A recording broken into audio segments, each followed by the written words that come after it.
E aí galera, vamos dar início aqui à nossa 10ª aula, tá? E antes de começar nossa aula, eu gostaria de mostrar aqui para vocês novamente algumas informações a respeito do canal, tá? Então aqui a gente tem o YouTube, tá? O nosso canal. Vocês podem pesquisar lá, Shank Tutoriais, que vocês vão achar. E caso vocês pesquisem lá e não achem esse aqui, na verdade vocês vão achar dois. Esse aqui vai ser o segundo que vai aparecer. O outro também é meu canal, só que eu estou desativando ele, então entrem nesse, inscrevam-se nesse, que as novidades vão surgir a partir desse. E o curso de Android que está no outro canal, eu vou refazer as aulas, tá? E vou botar nesse molde aqui, nesse modelo que eu estou criando para esse canal, que eu quero fazer uma coisa mais profissional, um conteúdo mais interessante para vocês, tá? Então aquele outro canal lá, o curso de Android lá, também tá bacana, também tá legal, dá pra entender.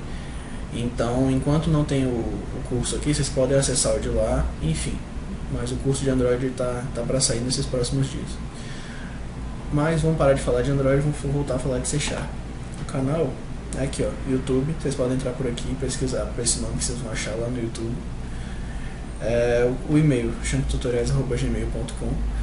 Nosso Facebook, facebook.shanktutoriais, Twitter, shanktutoriais do mesmo jeito, @shanktutoriais. Então sigam, comentem no Facebook, mandem e-mails, qualquer dúvida, comentem na descrição do vídeo e se inscrevam no canal, tá? É importante que vocês se inscrevam para se manter atualizados aí. Compartilhem os vídeos, comentem com conhecidos e tudo mais para ajudar o canal a crescer. E é sempre interessante no começo do canal, né, perguntar se está tudo conforme aí, vocês estão gostando, essas coisas, tá? Que a gente faz o conteúdo tentando fazer da melhor forma possível e qualquer sugestão é bem-vinda. Aqui está o planejamento das aulas, tá? Assim, já tinha mostrado para vocês. Aula 1, aula 2, aula 3. Aula 5 e 9 foi no Visual Studio, então só para constar que eu coloquei. E a nossa 10ª aula começa com... Na verdade ela vai ser o básico da orientação a objetos, porque ainda vão ter três termos aí, que tem tripé de polimorfismo, herança e o último sempre me falta, mas enfim, a gente vai ver com detalhes na próxima aula. Tô tentando lembrar o terceiro, eu nunca lembro. Então vamos lá. Orientação a objetos.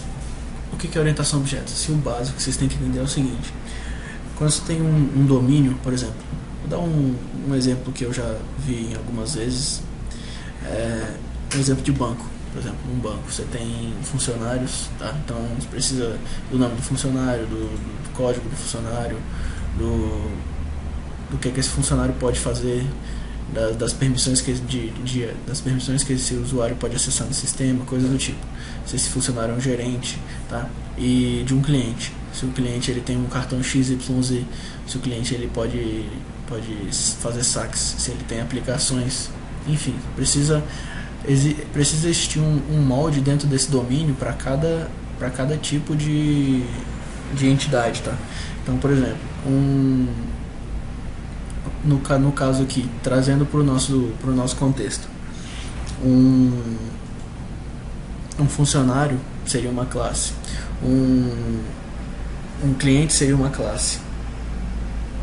Só que o que acontece? No nosso contexto, classe não faz nada. O que faz alguma coisa é o objeto. O objeto tem atributos, o objeto tem métodos. E o que são esses métodos? É justamente o que eu estava falando para vocês. Se eu tenho uma classe, a instância dela vai ser, por exemplo, se eu tenho a classe funcionários ou classe clientes, na minha classe cliente vou ter vários atributos, tá? Então eu tenho, por exemplo, digamos que o atributo seja nome, o atributo seja CPF do cliente, nome, CPF e vários outros. E os métodos seja sacar, tirar extrato, aplicar em um fundo de investimento específico. Então isso é uma classe, é um molde, é uma definição. Então a classe não faz nada. A classe está ali para definir os parâmetros e definir como os objetos vão ser criados, como eles vão se comportar e tudo mais.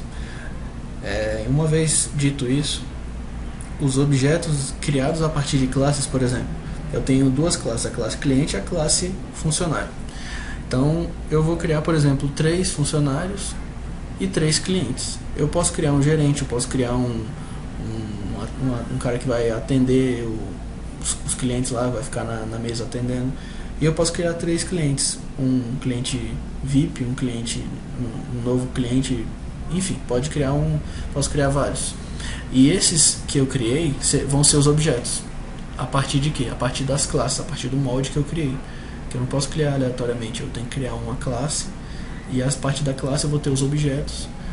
E os objetos por si, uma vez que os objetos foram criados, eles vão ter os atributos e os métodos deles. Tá? Por exemplo, eu já falei, né?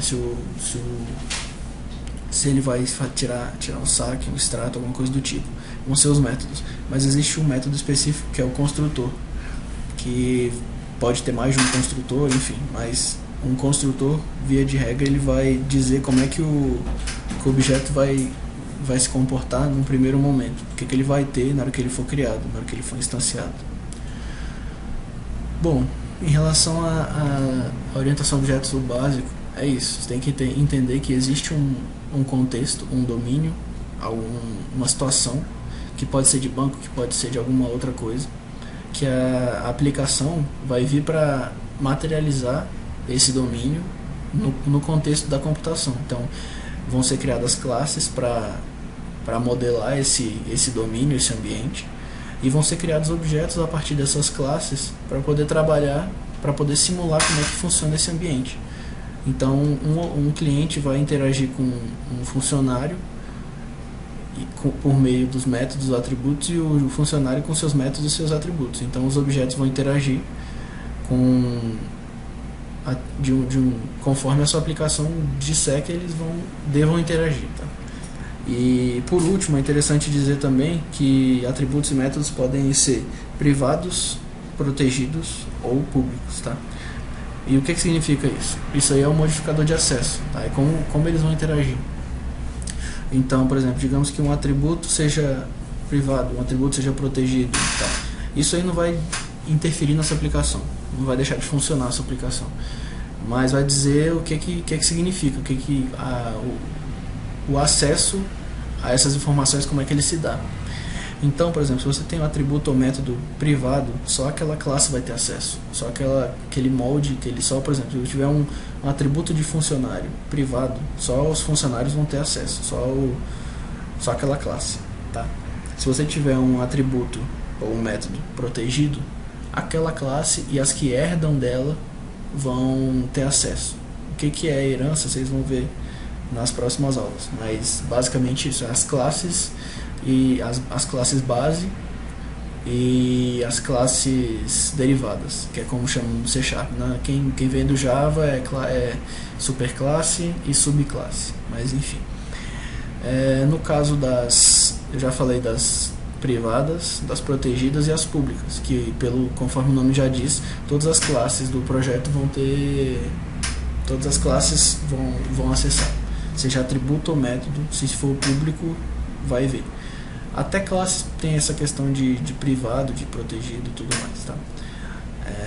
Então, o que eu tinha para dizer de orientação a objeto básico era isso. Nas próximas aulas vai ter a questão dos três itens que eu falei, dos 3 conceitos, que é encapsulamento, herança e polimorfismo. Eu lembrei agora os 3. Então, nos vemos nas próximas aulas e espero que tenha sido claro essa questão da orientação a objeto, do domínio e tudo mais. Qualquer dúvida é só entrar em contato que a gente conversa melhor, tá? Um abraço, até a próxima.